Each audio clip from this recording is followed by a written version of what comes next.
तो हेलो भाइयों, I am back again with my analysis in gold, US oil, GBP USD and bitcoin. ठीक है, तो अभी ये जीबीपी यूएसडी का चार्ट है और 4 आवर का चार्ट मैंने खोल रखा है। अभी मैं ये संडे को रिकॉर्ड कर रहा हूँ क्योंकि मार्केट जैसे कि बंद है, तो मैंने सोचा कि क्यों ना एनालिसिस डालता हूँ और देखते हैं मंडे को या अगला वीक जो आने वाला वीक है उसमें मार्केट कैसे रिएक्ट करती है और मेरे लेवल्स कितने अच्छे प्ले होते हैं मार्केट में, ये दिखाने के। तो अभी ऊपर से एक ट्रेंड लाइन आई है, मैंने ट्रेंड लाइन ड्रॉ कर लिया है जो कि एक रेसिस्टेंस बोल सकते हैं, ट्रेंड लाइन रेजिस्टेंस बोल सकते हैं। और ये एक पिन टाइप स्ट्रक्चर बना रहा है जीबीपी यूएसडी। इसमें कोई बहुत बड़ा एनालिसिस तो नहीं कर सकते क्योंकि ऑल्दो मार्केट साइडवेज ही है और ये साइडवेज है तो साइडवेज में कुछ कर नहीं सकते। ठीक है, तो इसमें एक एफएमएफआर की ज़रूरत है।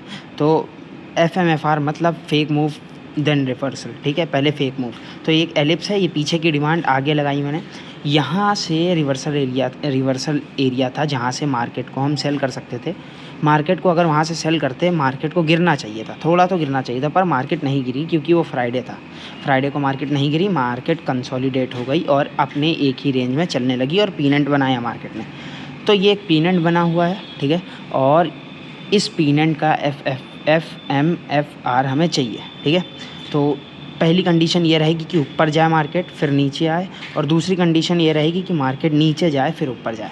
तो मैं पहली कंडीशन के साथ जाऊंगा। मैंने दोनों चीज़ें लगा दी हैं, पर मेरा मानना ये है कि मैं पहली कंडीशन के साथ जाऊंगा कि पहले मार्केट ऊपर को ब्रेक करे, फिर मेरे लेवल पे टैप हो, वहाँ मुझे एक नेगेटिव पैटर्न मिले, वहाँ से मार्केट नीचे आए।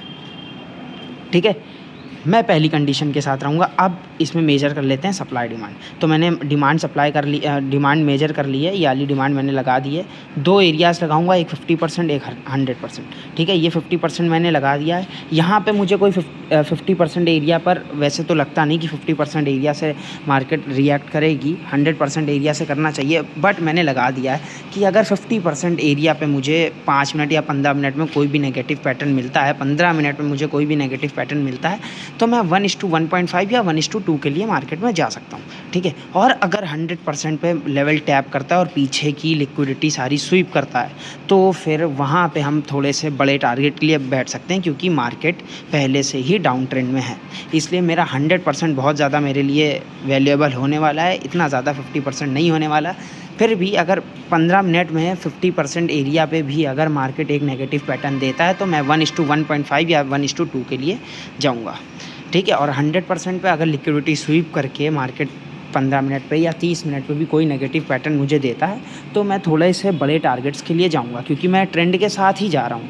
मार्केट डाउन साइड है और मैं डाउन साइड के साथ ही जा रहा हूँ, तो ट्रेंड के साथ जाने से ऐसा होता है कि टारगेट बड़े मिलते हैं और ट्रेंड के अगेंस्ट जाने पे स्कैल्प ही हो पाता है। ठीक है, अब ये यूएस ऑयल का मैंने चार्ट खोल लिया, ये 4 आवर का चार्ट है। अब यूएस ऑयल में हम देखते हैं कि यूएस ऑयल में हो क्या रहा है। मैंने पिछले महीने करा था एक यूएस ऑयल का एनालिसिस जो कि अभी 10-15 दिन चला, फिर मार्केट रिस्पेक्ट करके और मार्केट नीचे गिर गई है। तो अभी बहुत बहुत बड़े सपोर्ट पे यूएस ऑयल पड़ा हुआ है। अभी इस सपोर्ट पे पैसा इन्वेस्ट भी कर सकते हैं लॉन्ग टर्म के लिए, जिसको लॉन्ग टर्म में इन्वेस्ट करना हो तो यूएस ऑयल में कुछ ले के डाल सकते हैं, कुछ 0.1 लॉट 0.5 लॉट लेके होल्ड कर सकते हैं। ठीक है, स्विंग के लिए जा सकते हैं क्योंकि ये बहुत अच्छे सपोर्ट पे है और इसमें एक बार में क्वांटिटी नहीं ऐड करके इसमें धीरे धीरे जिसको बोलते हैं लेयरिंग, इसमें लेयरिंग कर सकते हैं कि मार्केट नीचे आया थोड़ा लगाया, फिर और नीचे आया थोड़ा लगाया, और जिसको लेयरिंग बोलते हैं लेयरिंग होगी इस पर। तो अभी तो बहुत अच्छे सपोर्ट पे मार्केट है।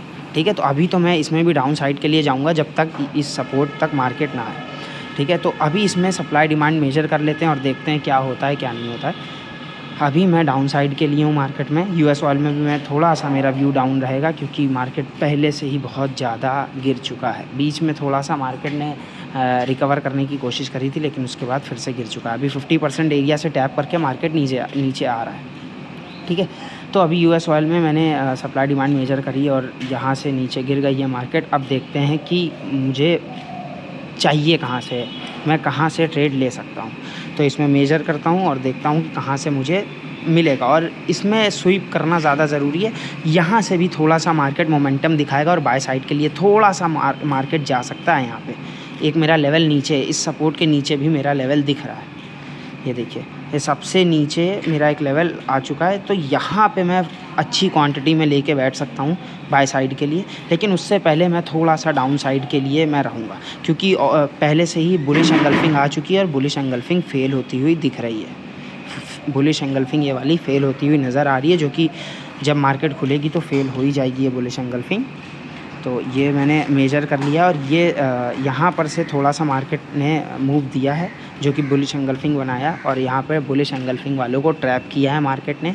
नो डाउट बुलिश एंगल्फिंग वाले ट्रैप हुए हैं यहाँ पे, और मार्केट में मेरा व्यू डाउन साइड ही रहेगा। ये मैंने एक और लिक्विडिटी का एरिया बनाया है, इसको स्वीप करने के बाद थोड़ी अच्छी क्वांटिटी से हम बैठ सकते हैं यहाँ पे, वरना तब तक के लिए डाउन साइड के लिए देख सकते हैं। अगर इन्वेस्ट या स्विंग ट्रेड के लिए देखना है तो लेयरिंग कर सकते हैं, थोड़ा थोड़ा 0.1 0.1 0.1 लॉट करके। जैसे कि आपको 1 लॉट या 2 लॉट लेना है तो 0.1 0.1 0.1 कर करके 8-10 ट्रेड ले सकते हैं, जो कि लेयरिंग में है। तो एक बार में इन ना जाके धीरे धीरे इन कर सकते हैं, क्योंकि मार्केट अभी भी डाउन साइड में है और अभी सपोर्ट पे आई नहीं है, आ रही है। तो अभी मैं डाउन साइड के लिए हूँ, ये ऊपर मैंने लगा दिया।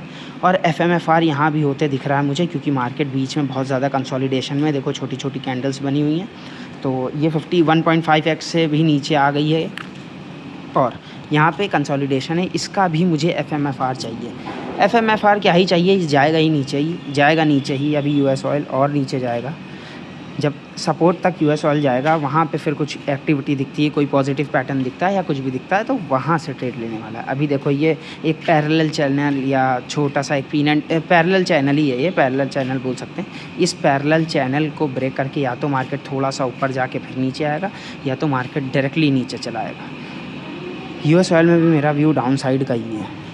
अगर कोई नेगेटिव पैटर्न मुझे मिलता है, क्योंकि मैं डाउन साइड के लिए हूँ, तो पहले मार्केट नीचे निकालेगा, फिर ऊपर जाएगा, फिर जहाँ ऊपर से मेरे एरिया से मुझे कोई नेगेटिव पैटर्न मिलेगा तो मैं मार्केट में सेल मारूंगा।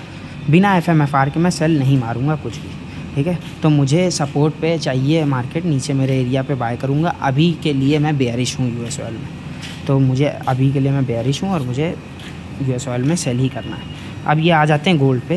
भाई ये गोल्ड का चार्ट है, और इसमें भी कंसोलिडेट कर रही है मार्केट बड़े टाइम फ्रेम में, पीनेंट या पैरेलल चैनल टाइप स्ट्रक्चर बना रही है। अभी हमने एक चीज़ नोटिस करा कि तीनों में, US ऑयल में, GBP में और गोल्ड में मार्केट एक कंसोलिडेशन में ही है, एक FMFR की ही तरफ है। तो मंडे का इंतज़ार करना पड़ेगा। हो सकता है पूरे मंडे भी कोई ट्रेड ना मिले, सिर्फ FMFR देखना पड़ेगा। हाँ, FMFR हो जाए, फर्स्ट मूव हो जाए, उसके बाद हम कुछ भी एक्टिविटी कर सकते हैं। उससे पहले कुछ भी करना थोड़ा सा रिस्की हो सकता है, तो उससे पहले मैं तो कुछ नहीं करूँगा। एक कर्व लाइन भी बनी है, पर मैं कर्व लाइन नहीं ड्रॉ करूँगा, मैं डायरेक्टली सप्लाई डिमांड मेजर करूँगा और डाउन साइड के लिए देखूँगा। गोल्ड में मेरा कोई भी व्यू नहीं है अपसाइड का। गोल्ड में मैं बेयरिश हूँ अभी भी, ठीक है। थोड़ा सा मैं बेयरिश हूँ गोल्ड में, क्योंकि ऑल्दो गोल्ड बहुत ज़्यादा गिर चुका है और हो सकता है कि रिकवर करे। थोड़ा सा रिकवर भी हमें बहुत अच्छे पिप्स दे सकता है, कुछ नहीं तो 600-700 पिप्स तो हमें मिल ही सकते हैं 30 मिनट के टाइम फ्रेम में। तो एक मार्केट पहले भी रेसिस्टेंस पे ही है और अभी भी रेसिस्टेंस पे ही है, बस एक FMFR हमें चाहिए, ठीक है। एक FMFR के बाद और लिक्विडिटी स्वीप करने के बाद, लिक्विडिटी स्वीप इज़ मस्ट, मतलब कि बहुत ज़्यादा मैंडेटरी होने वाला है लिक्विडिटी स्वीप। इसमें स्वीप होने के बाद मेरे एरिया पे अगर मार्केट नेगेटिव पैटर्न देता है, हाँ, तो मैं डाउन साइड के लिए बिल्कुल देखूंगा, वरना मैं डाउन साइड के लिए थोड़ा सा देखूंगा, वरना मैं गोल्ड में अपसाइड ही रहूँगा, अपसाइड ही बैठूंगा और रिस्क रिवॉर्ड के साथ मैं अपसाइड में गोल्ड में बैठूंगा। थोड़ा सा मतलब कि बोल सकते हैं कि 100-150 या 200-300 पिप्स के लिए गोल्ड में बैठ सकते हैं सेल के लिए, वरना मेरा व्यू थोड़ा सा अपसाइड का है। अभी मुझे पता है कि गोल्ड में सब सेल में ही बैठे हुए हैं, पर मेरा व्यू, मुझे ऐसा लगता है कि अब थोड़ा सा मार्केट को रिकवर करना चाहिए, ठीक है। तो एक ये SR का एरिया भी है, तो ये बहुत ज़्यादा क्रिटिकल लेवल होने वाला है। यहाँ पे मार्केट आएगी, टच करके मार्केट नीचे गिर सकती है और हमें 200-400 पिप यहाँ से मिल सकते हैं। तो सेलिंग करके हम 300-400 पिप बना सकते हैं, लेकिन मेरा व्यू बाय साइड है, तो मैं थोड़े से के लिए सेलिंग में बैठूँगा। बाकी अगर होल्ड करना चाहूँगा तो मैं बाई साइड के लिए होल्ड करूँगा, ठीक है। अभी ये बिटकॉइन पे आ गए हैं, बिटकॉइन भी देख लो, बेंड हो रही है मार्केट, धीरे धीरे बेंड हो रही है और इसमें भी कंसोलिडेशन में ही है, ठीक है। तो सपोर्ट रेजिस्टेंस पे है, मार्केट एक और स्वीप करे उसके बाद गिरे। बिटकॉइन में तो अभी मैं बेयरिश हूँ, ठीक है।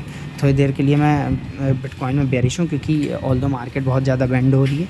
बेंड होने के बाद कोई भी नेगेटिव पैटर्न मिलता है तो तो मैं डाउन साइड के लिए जाऊंगा। मुझे एक स्वीप की ज़रूरत है यहाँ पे, अगर स्वीप मिल जाएगी तो मैं बिल्कुल जाऊंगा डाउन साइड के लिए। और ये बेंडिंग है एक मतलब कि डिमांड में बहुत ज़्यादा वीकनेस आ चुकी है, देख सकते हैं आप लोग, डिमांड में बहुत ज़्यादा वीकनेस आ चुकी है। एक बार मार्केट स्पाइक से निकलेगा ऊपर की तरफ, उसके बाद विक बना के मार्केट नीचे आ सकता है। बिटकॉइन में मेरा व्यू ये है कि मार्केट स्पाइक बना के ऊपर की तरफ निकलेगा, सारी स्वीप करके ऊपर के सारे एसएल काट के, सारे रिटेलर्स के एसएल काट के एक स्पाइक लगा के फिर मार्केट नीचे आएगा। बिटकॉइन में भी मैं बेयरिश ही हूँ और मुझे लगता है ऐसा कि एक स्पाइक मारने के बाद बिटकॉइन नीचे आ जाएगा, क्योंकि मैंने मेजर करा है। एक एरिया ये है, इसको स्वीप करने के बाद अगर एक इन्वर्टेड टाइप पैटर्न मिलता है, इन्वर्टेड हैमर या शूटिंग स्टार हमें मिलता है, तो हमें बैठ जाना चाहिए वहाँ डाउन साइड के लिए। अब ये 30 मिनट में मैं आ गया हूँ, यहाँ पे मुझे कोई भी इन्वर्टेड पैटर्न मिलेगा स्वीप करते हुए तो हम वहाँ से सेल के लिए बैठ सकते हैं। और मैं बिल्कुल बेयरिश हूँ इसमें बिटकॉइन में। तो हाँ, अभी गोल्ड में मैं थोड़ा सा बुलिश हूँ, बाकी मैं सारे पेयर्स में मैंने जितने भी अभी किए हैं उन सब में मैं बेयरिश हूँ। और मैं मंडे का इंतज़ार करूँगा, हो सकता है मैं मंडे पूरा वेट करना पड़े, हमें कोई भी ट्रेड ना मिले, क्योंकि सारे मार्केट्स, सारे चार्ट्स अभी देखें, सब कंसोलिडेशन में हमें FMFR चाहिए। Okay, thank you.